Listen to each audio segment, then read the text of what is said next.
요즘 세대는 SNS를 많이 합니다. 저도 싸이월드, 또 페이스북 이런 SNS를 한 적이 있습니다. 최근에는 이제 그런 SNS를 잘 사용하지는 않지만 가끔 예전에 올렸던 글들을 또 사진들을 보려고 한 번씩 들어가 볼 때가 있습니다. 들어가서 올린 글이나 사진을 보면 지우고 싶어요. 마치 중2병에 걸린 중학생처럼 허세와 오글거림이 가득한 글들이 있기 때문입니다. 2013년 2월 4일에 페이스북에 이런 글을 올렸더라고요. 잘 안 보이시겠지만 제가 읽어드릴게요. 어제는 오후 찬양 예배 설교를 했죠. 그런데 설교 단위에 올라가기 전에 앉아있는 성도들을 봤는데 150명 남짓이었죠. 그런데 갑자기 드는 생각이 나의 설교를 듣기에 150명은 너무 작다. 이것은 무엇일까요? 하나님이 주신 비전, 나의 교만, 자신감, 착각? 아무튼 지금까지도 내리를 떠나지 않네요. 너무 지우고 싶은 글이에요.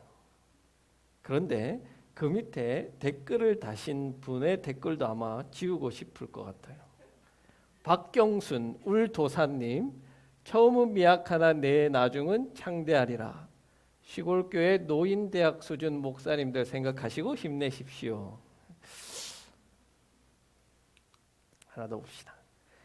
제가 좋아하는 영화배우 가운데 윌 스미스라는 영화배우가 있는데요.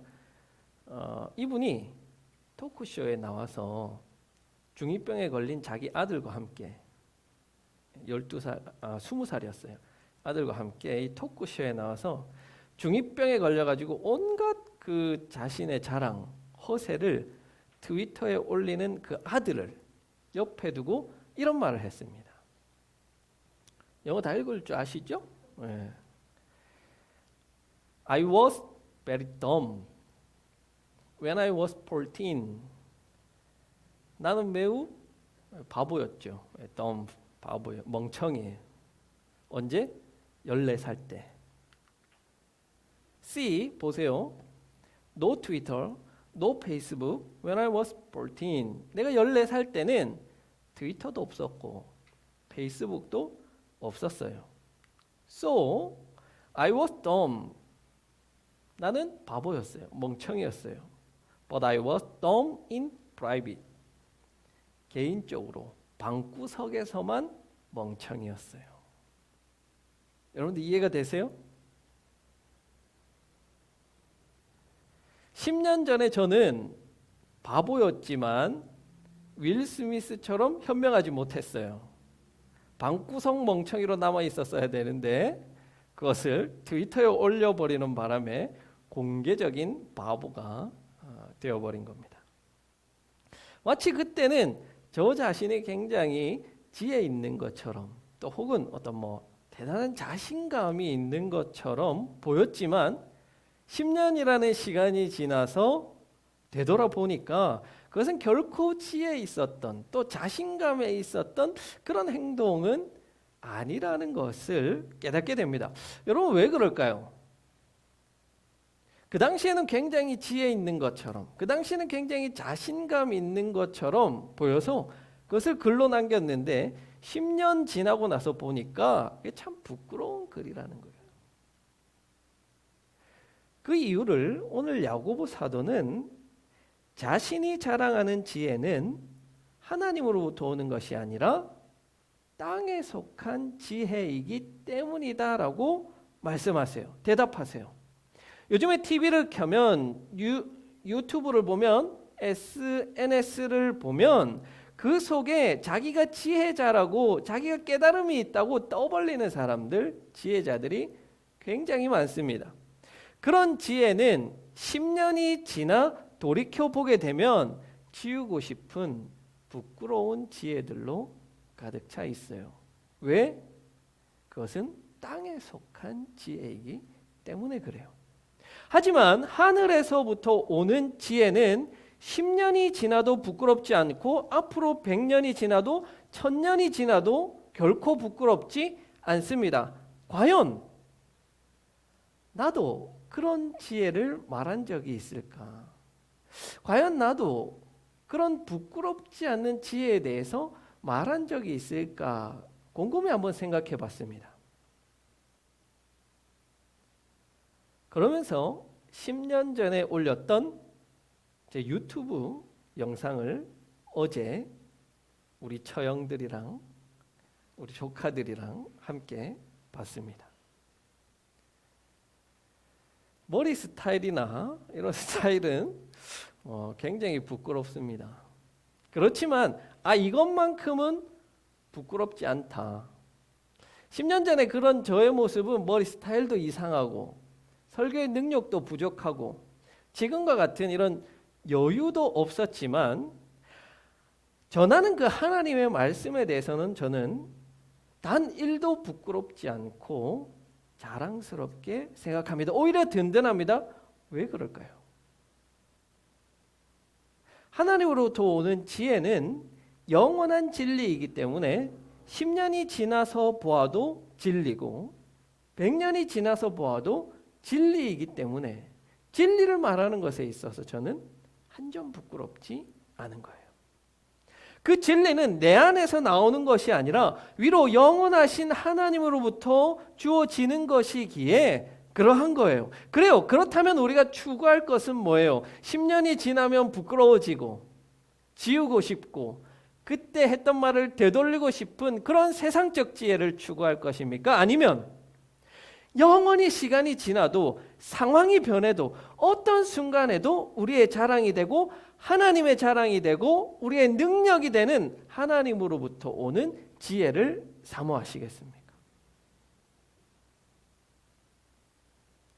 이렇게 하나님으로부터 주어지는 지혜를 가지고 있는 사람 혹은 그것을 사모하는 사람 혹은 그 지혜가 가득 찬 사람은 어떤 사람인고 하니 오늘 야고보 사도는 그런 지혜를 가진 사람은 행동으로 그 지혜가 드러나야 한다라고 이야기해요.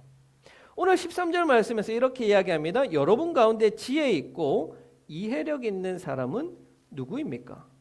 그러한 사람은 착한 행동을 하여 그의 행실을 나타내 보이십시오. 나타내 보이십시오. 그 일은 지혜에서 오는 온유함으로 행하는 것이어야 할 것입니다. 여기서 온유함이라는 것은요, 헬라어 프라위테스라는 단어인데요, 온유, 친절, 겸손이라는 의미를 가지고 있어요. 그런데 결코 이 단어는 인간적인 어떤 특성이나 기질에 의해서 나타내는 것이 아닙니다. 어떤 사람들은 예수 믿지 않아도 본성적으로 겸손하고 온유하고 착한 사람들이 있어요. 그런데 그런 인간적인 특성이나 기질 그것을 나타내는 것이 아니라 신약 성경에서 나오는 이 프라위테스라는 단어는 일종의 구원의 징표예요. 구원받은 사람들, 하나님 나라를 사는 사람들의 모습, 바로 그것이에요.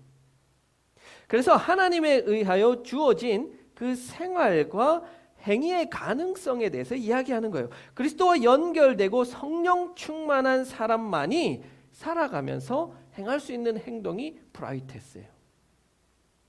바로 하나님께서 주시는 지혜를 가진 사람은 그리스도를 닮아서 성령 충만한 삶을 살아가기 때문에 그 삶을 통해서 하나님의 지혜가 나타난다는 말이에요. 우리가 SNS를 통해서 동영상을 통해서 나 지혜 있다? 나 똑똑한 사람이야? 나 대단하다? 드러내려고 하는 것은 전적으로 세상적 지혜라는 거예요.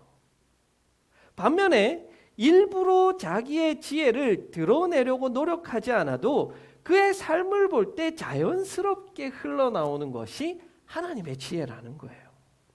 그런 사람을 보고서 사람들은 참 지혜롭다 하는 것, 그게 바로 하나님이 주신 지혜를 가진 사람의 특징이라는 거예요. 삶의 태도라는 거예요. 그게 바로 브라이테스라는 거예요.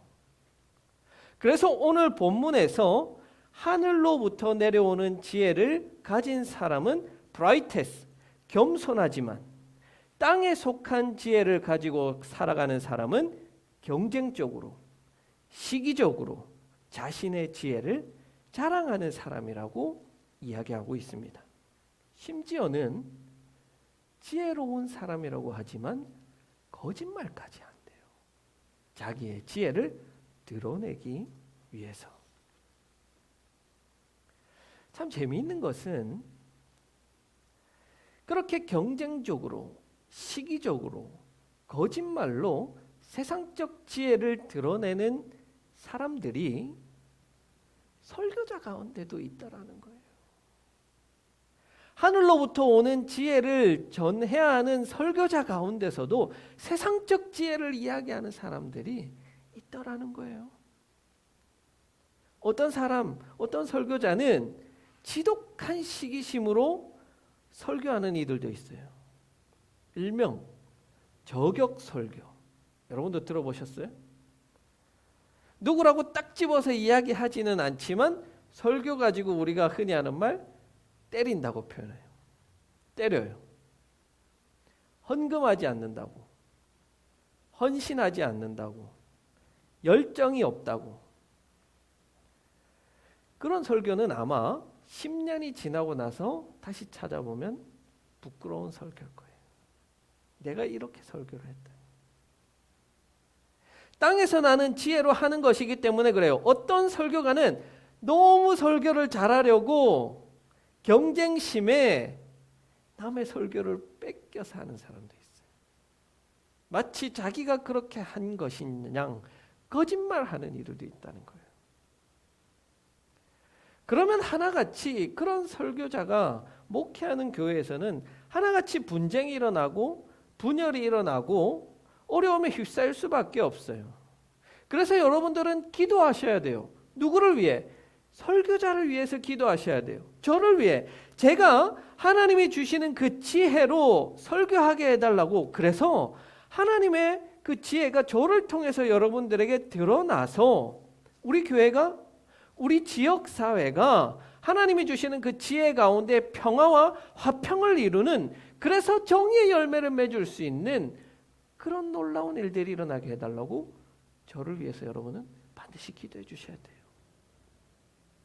여러분은 이미 이런 일을 너무 많이 겪으셨잖아요. 그리고 많이 상처받았잖아요. 그래서 여러분들은 이렇게 기도하셔야 돼요. 우리 담임 목사님인 한라산 목사님은 적어도 방구석 바보가 되게 해주세요. 하나님의 지혜를 받아서 그 지혜를 삶으로 드러내는 설교자, 하나님의 지혜를 삶으로 보여주는 그런 인도자가 되게 해달라고 꼭 기도해 주세요. 그러면 이 말씀은 저 같은 설교자만을 위한 말씀일까요? 그렇지 않습니다. 오늘 본문을 포함한 이 야고보서 3장 전체는 3장 1절의 주석과 같은 내용이에요. 그러면 3장 1절에는 무엇이 있느냐? 이렇게 기록되어져 있습니다. 여러분은 선생이 되려고 하지 마십시오. 가르치는 사람인 우리가 더 큰 심판을 받습니다. 여기서 선생은 디다스칼로스, 교사라는 말이에요. 초대교회에서 새신자들을 가르치고 양육하고 먼저 된 자로서 나중 된 자를 가르치고 양육했던 이들을 말하는 겁니다. 즉 신앙의 선배들인 거예요.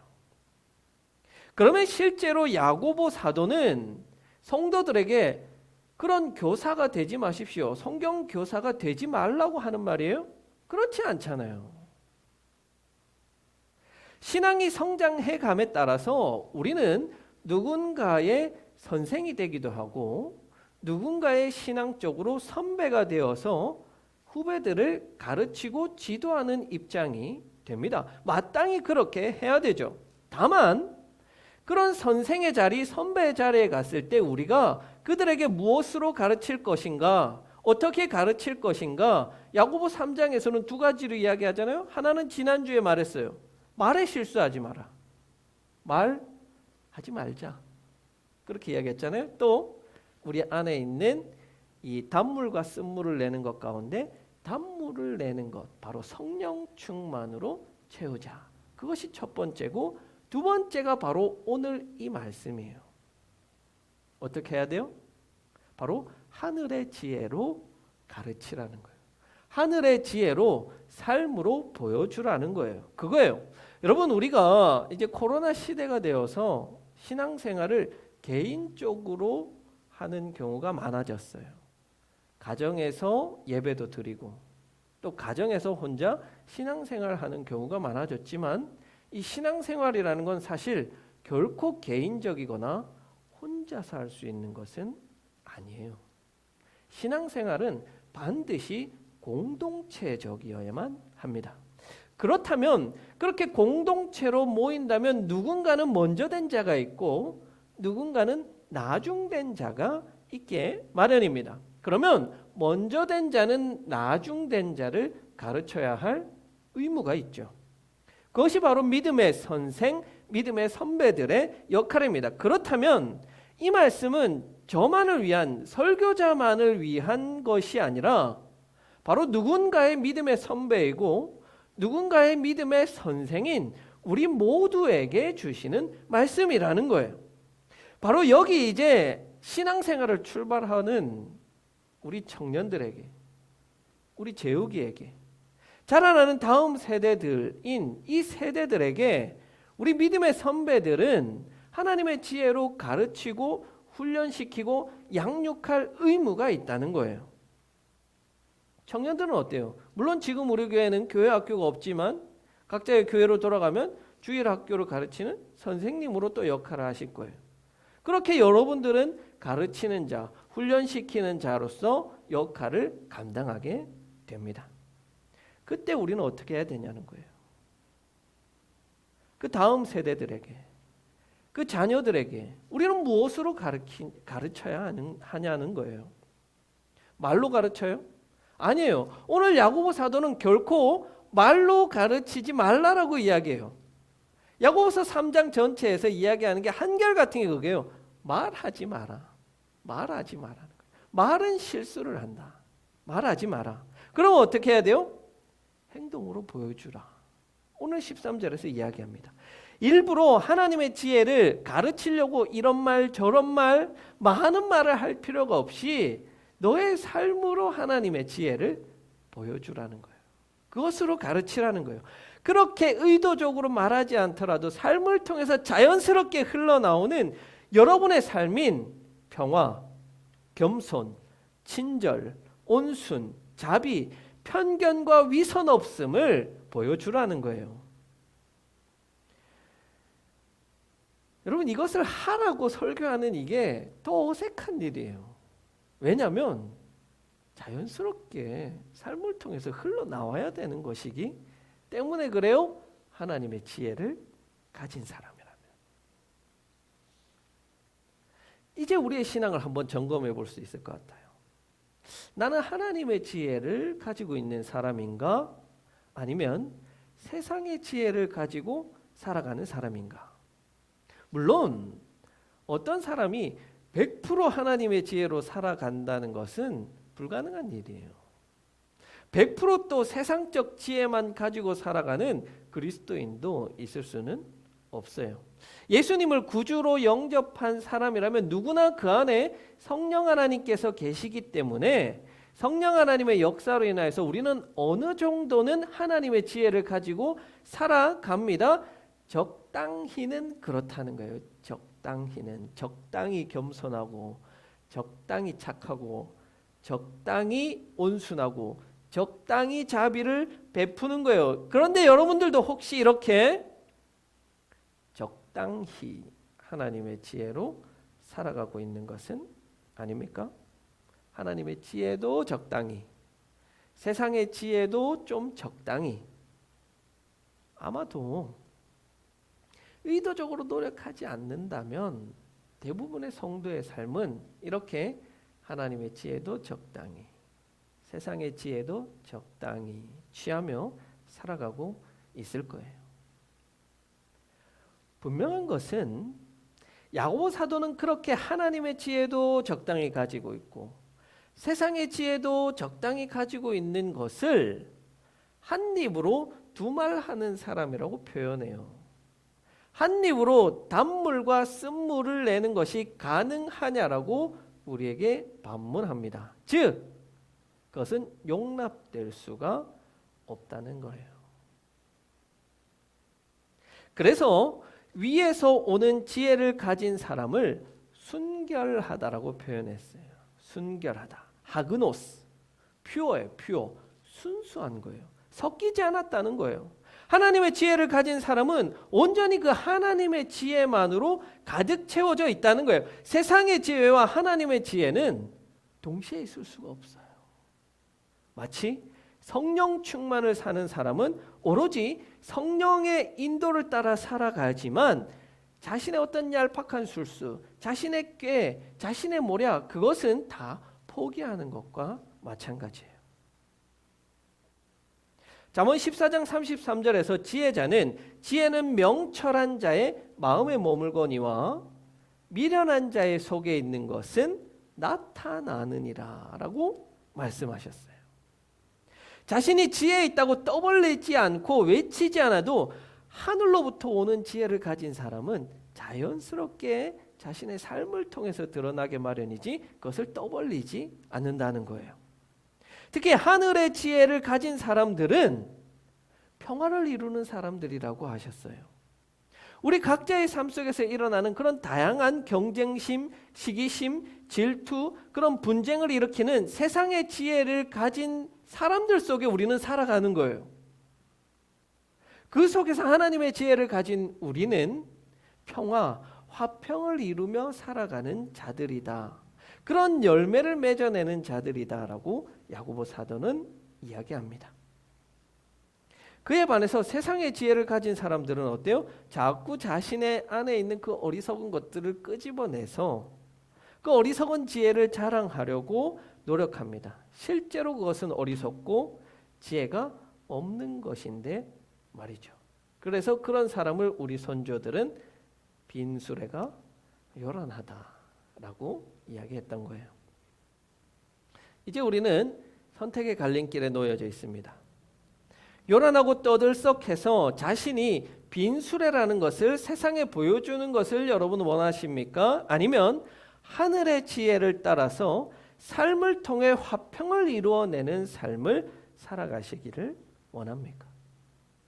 원하기는 영원한 진리 되신 그리스도를 따라서 우리에게 지혜와 명철을 주시는 성령 충만한 가운데 참된 진리를 우리에게 보여주시고 계시하시는 아버지 하나님을 믿는 믿음 가운데 살아가는 우리 믿음의 형제들, 믿음의 동력자들이 될 수 있기를 간절히 기원합니다.